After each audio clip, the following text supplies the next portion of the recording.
Good evening and welcome to Bottomline Africa with me, Yusuf Ibrahim. Tonight, we are following reports that at least 9 children have died after a canoe capsized in Lake Tanganyika in the southeast of the Democratic Republic of Congo.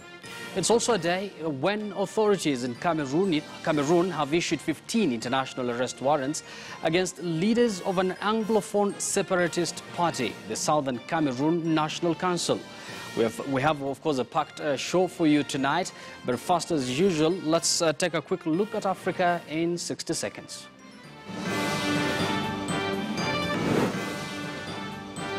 The International Criminal Court to prosecute alleged war crimes in Burundi, despite the country vacating the court.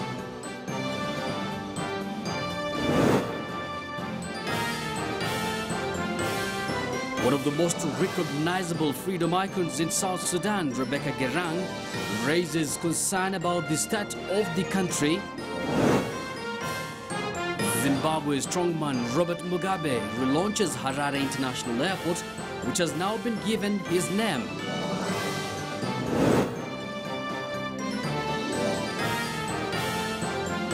And tonight, we'll be talking about politics of succession in the continent and why blood lineage is becoming a norm.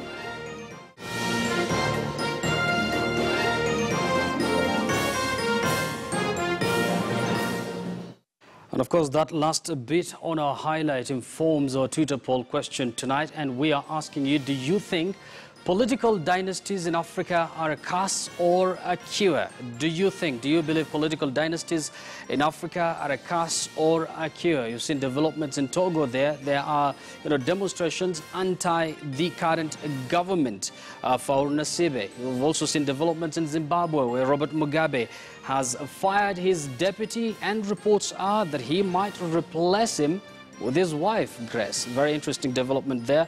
We'd like to hear your feedback. Remember, our hashtag is Bottomline Africa. Remember to use that hashtag because that is how your tweet is going to be, aired on television. At the same time, our Twitter handle is at KTN News. You can as well tweet me at Yusuf Ibra. Our guests are already with us in studio. We have a resident analyst, Mark Bichachi, with us in studio. We also have Moses Odhiambo, who is a political analyst, as well as Kefa Ojijo, who is a lawyer, so he also doubles up as a political analyst. We'll have that discussion in detail shortly, but first, let's go straight to a top story tonight, and we begin from right here in Kenya as usual. NASA leader Raila Odinga has launched a scathing attack on the Jubilee administration, accusing the regime of sliding the country back into a dictatorship. In an address at the Center for Strategic and International Studies, CSIS, in Washington, D.C., Odinga said the foreign envoys have partly contributed to Kenya's electoral quagmire. He maintains he will not recognize Uhuru Kenyatta's presidency, maintaining that a caretaker government should midwife an all-inclusive election. We need to have now an interim arrangement, interim arrangement very similar to what happened in South Africa and the ANC.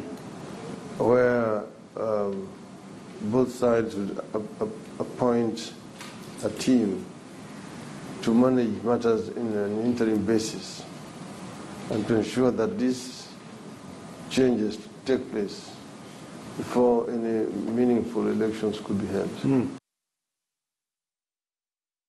Of course, that is NASA leader Raila Odinga speaking. Of course, NASA has changed its name to NRM now. Now, international judges have approved the opening of a full investigation into alleged crimes against humanity in Burundi, where at least 1,200 people have died in unrest since the year 2015.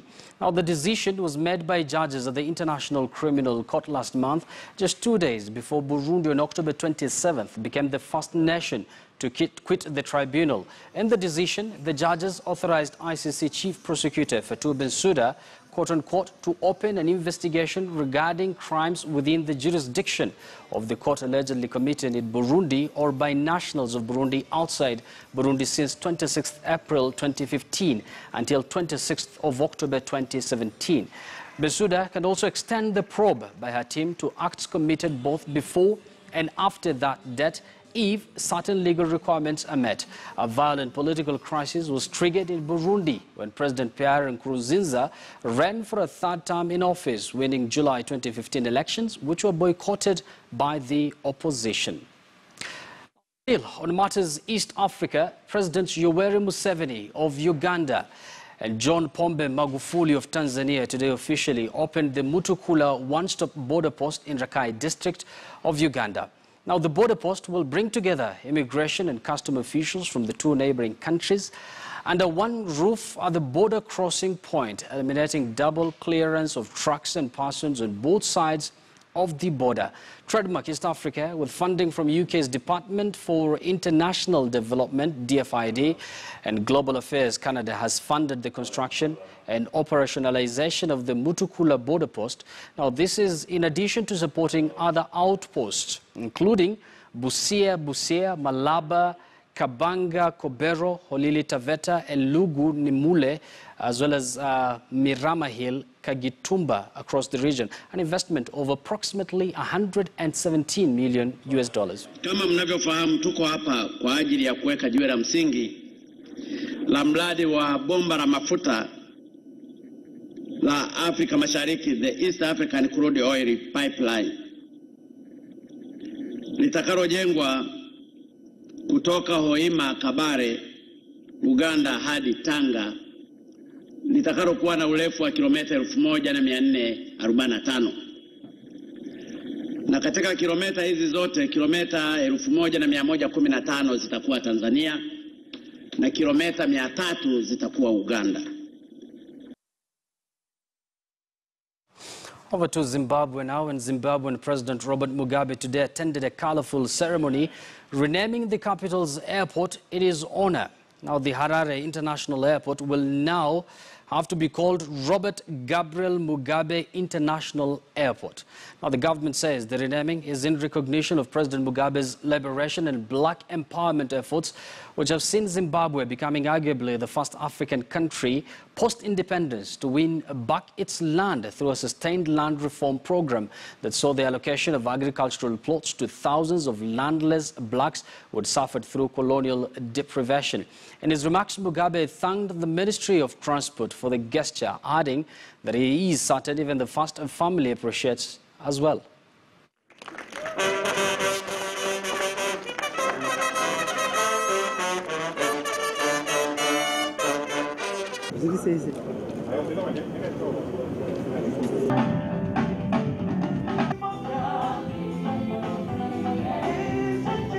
May I, on behalf of government, the people of Zimbabwe, and on my own behalf, thank most sincerely the Ministry of Transport and Infrastructural Development for the honor bestowed on me by renaming the Harare International Airport the Robert Gabriel Mugabe International Airport. Visitors and tourists from Europe, Asia, the Middle East, among others, now fly directly into the country to directly experience one of the 7 wonders of the world, the mighty Musi Watunywa, the Victoria Falls. Uncle Bob there speaking, and at 94, he's expected to defend his seat. Still in Zimbabwe, and former Vice President Emmerson Mnangagwa, who was fired on Monday, has fled the country amid death threats. Now, President Robert Mugabe accused his former deputy of plotting to take power from him. First Lady Grace Mugabe is now the favorite to succeed her husband. Now, Mugabe had been pushing for the removal of the vice president, referring to him as a snake that, quote-unquote, must be hit on the head. She is now expected to be appointed vice president at a special congress of the ruling ZANU-PF party next month.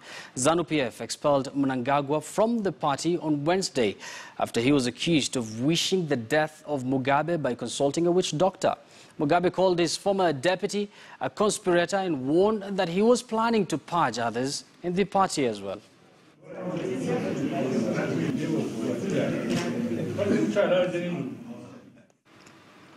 Away from Zimbabwe, funding cuts and organizational problems are affecting already limited food rations for South Sudan refugees in Uganda and driving some desperate families back into the devastated lands they fled. Now, the shortage underscores the international community's struggle to cope with Africa's biggest refugee crisis since the 1994 Rwandan genocide. Oil-rich South Sudan's war has forced more than a third of its 12 million citizens to flee their homes. Tens of thousands have died, some in ethnic killings, others from starvation and disease. Palorinya alone houses about 180,000 refugees. Each refugee is supposed to get 12 kilograms of grain, 6 kilograms of dry beans, cooking oil and salt per month. But the United Nations World Food Programme, WFP, said this was delayed in October because grain was scarce in Uganda and the roads to Palorinya were bad.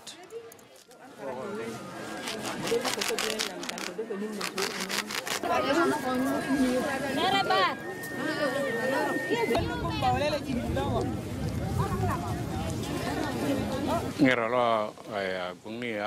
was here with my son in the camp, but because of hunger, he went back to South Sudan to get food. We had to look for him, and we found out that he had been killed on his way back, and his body dumped on the road. Some of the refugees may decide to return to their homes earlier than they are supposed to be. By earlier, I mean before there is peace in that country. Our desire is that each and every refugee should return to their home country when there is peace. But if there is no support, it means we may lose lives instead of protecting lives. That's why we call for support, that donors should provide resources for this particular response. Food is not enough simply because we need to grind this, we need to buy shop, we need to buy certain small thing at home, but this food is not enough. Once you take them from the market, you will also have nothing at home. I am going back to South Sudan. Since we fled and came to this camp, the food has not been enough. It is very hard here. We get 6 kilograms and I have a family of 10. I cannot feed this number of people. So I have decided I better go back into South Sudan to collect food. And if I get killed, I will die in South Sudan, but dying of hunger is too painful. And still on the youngest nation in Africa, that is South Sudan. And former South Sudan First Lady Rebecca Garang remains hopeful that the country's patriots will rally together to restore the dream of her late husband, Dr. John Garang, who led the country to independence from the north. She spoke exclusively to our reporter Zenzi Kibiku. Let's listen in. Rebecca, thank you so much for talking to KTN News. Let's begin. Have you had a chance to read the book? No, not really, but I scanned through it. All right. Yeah. There's the issue of, I would like to hear your thoughts on your dreams for South Sudan and your hopes for South Sudan, the youngest nation on the African continent. A dream about South Sudan began when we started the struggle. And we really struggled vigorously for our people and for our nation and for our country. But after Dr. John Garang de Mabur died, he died with all the dreams, not only mine, but the people of South Sudan. And why I'm saying that, because what is happening now in our country, it is something that you cannot imagine, which can happen under our clock as a revolutionaries and the leaders who liberated South Sudan. So our dream is shattered, but we are not defeated. I think people of South Sudan can come back again and gather their thoughts together, and then they will push forward for this country. Do you think that the Kenyan community, the African community at large, has forgotten South Sudan? To some extent, because some, like the institution like IGAD, are trying, but they are not trying their best. Because I have been saying this, that IGAD is divided. IGAD is not speaking in one voice, and they are lying on what they did in 2005, that achievement. But now they are not. They did that because they were speaking in one voice. But now they cannot do this because they are not speaking in one voice. Now they are concerned about the leadership, but they are not concerned about the people of South Sudan. But now our hope is not lost. We are hoping that the revitalization will bring back what the IGAD has lost, and they will come back. This is the last chance for both IGAD and people of South Sudan. They are retracing their steps back, because when you get lost, you must retrace your steps back. And for us to see whether IGAD will be able to hit the nail on top, because they are not speaking in one voice. That's why there is this crisis. I have to ask, do you think that South Sudan will ever be stable? Do you think she will be stable and that we will be able to see South Sudan be the full nation that it ought to be? It will be, because this situation is not peculiar only to South Sudan. As when the former candidate of Kenya for presidency has quoted a book written in the 80s, but it seems like it was talking about South Sudan. It was one of the nations in Africa. So people of South Sudan are hoping, and they continue dreaming that they will achieve what they wanted. Because I'm really happy this thing happened now and not later, so we can put our house in order.